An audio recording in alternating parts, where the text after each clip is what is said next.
एक राजा बहुत बलवान था। उसने अपने शत्रु पक्ष के राजा का नाश कर दिया। उसका अकेला लड़का था और उसकी मां।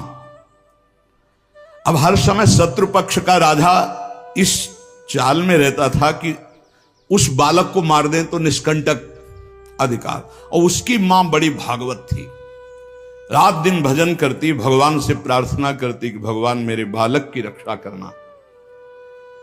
और भगवान के जो सिद्ध संत होते हैं भगवत स्वरूप होते हैं। उन्होंने विचार किया, संत के हृदय में एकदम भजन में बैठे थे उसी राज्य में, विचार एकदम आया कि अच्छा भगवान का आदेश है तो लीला करनी पड़ेगी।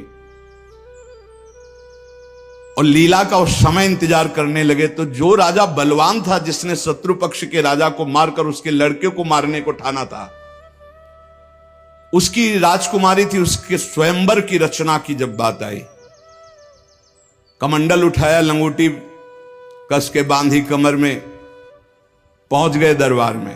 और वो परिचित थे तपस्या और उनके भजन से। जे भी देखा तो साष्टांग दंडवत राजा हुए। देखो, बाहरी आचरण से कैसे भी नहीं जाना जा सकता महात्मा के स्वरूप को, उनकी लीला को। राजा को मालूम था कि ये बड़े प्रसिद्ध और तपस्वी महात्मा हैं। राजा ने तत्काल अपनी कन्या को बुलाया, प्रणाम करो आप, महाराज आए हैं। राजकन्या बुलाई गई, महात्मा के चरणों में प्रणाम हुआ। महात्मा ने ऐसे देखा नक्सिक तक और कहा, इस लड़की का तो विवाह हम करेंगे, किसी राजकुमार से न कर देना। राजा तो एकदम होश उड़ गए। पर बहुत वो प्रवीण भी थे, राजा बुद्धिमान थे। तो उनका, महाराज ब्याह तो आपसे ही कर देंगे, आप जैसा सुयोग्य वर कहां मिलेगा। 80 वर्ष की अवस्था, शरीर में झुर्रियां पड़ रही, दूल्हा की पोशाक मात्र में लंगोटी, धन संपत्ति मात्र में लौकी का कमंडल, आप जैसा दूल्हा कहां मिलेगा। कुछ शर्त हैं, उनका आप पालन कर दो। गए, अपने तिजोरी से इतने बड़े बड़े मोती 2 लाए। बोले ये हमारे पूर्वजों के द्वारा एकत्रित किए हुए 2 मोती हैं, 108 मोती ले आओ।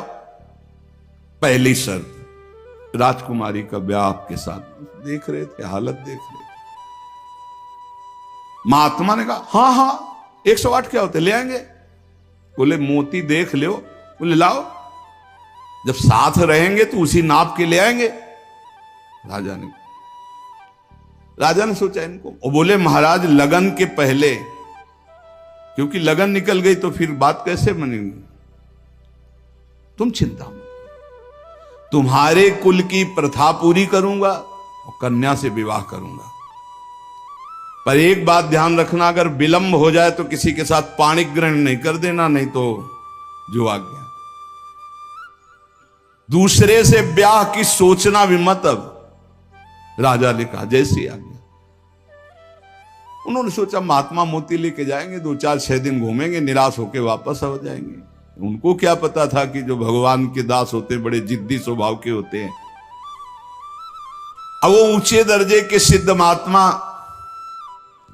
हाथ में मोती लिए हुए पहुंचे। विचार किया कि यार मोती किससे मांगूं, किससे खोजूं, कहां जाऊं। तो उनका समुद्र को रत्न गर्भा कहा गया, क्योंकि समस्त रत्न है, रत्नाकर है, सब रत्न उसमें विराजमान।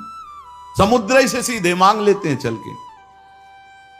गए, ध्यान आया कि 3 दिन तक भगवान राम जो है उपवास करके बैठे रहे, नहीं आया तो हम तो 30 दिन बैठे रहेंगे तो नहीं आएगा, क्या करें। तो लौकी का कमंडल था, कमंडल उठाया, उलीचने लगे। 1 दिन 2 दिन 3 दिन लगातार, और खूब नाम जप भगवान का।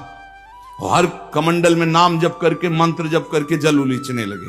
नाम का प्रभाव समुद्र के हृदय में जलन पैदा हो गई। समुद्र एक साधारण पुरुष के रूप में पीछे से आवाज की, बाबा ये क्या कर रहे हो। समुद्र को खाली कर रहे हैं, और क्या कर रहे हैं। बोले तुम्हारे लौकी के कमंडल से समुद्र खाली हो जाएगा। बोले मजाक करो मत करो, एक महात्मा ने चुल्लू में पी गए थे, अगस्त जी चुल्लू में पी गए थे, ज्यादा हमको चैलेंज मत करो। समुद्र डरा, बोले उलीच काहे के ले रहे हो तुम, हमें बता सकते हो?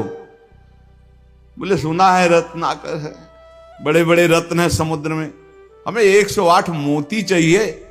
बोले अगर मोती मिल जाए तो समुद्र उलीचना बंद करो, काहे को मेहनत करेंगे हम। बोले वो तो हम दे रहे हैं तुम्हें, दिखाओ मोती। मोती निकाले हुए से ढेर सारे मोती, एक लहर आई, नाप नाप के 110, क्योंकि 2 वो और 108 झोली में डाले। समुद्र ने कहा और भर लो। बोले हम अकिंचन महात्मा है, हमें नहीं चाहिए, ये दुल्हन लेने के लिए शर्त है, इसलिए हमने इनको लिया है और जा रहे हैं। महात्मा जी बड़े गर्व से गए, भगवान की जय जयकार की। राजा देखते ही समझ गया मोती मिल गए, क्योंकि बहुत मुस्कुराहट है। अब गणित लगाई, लड़की को कैसे बचाऊं।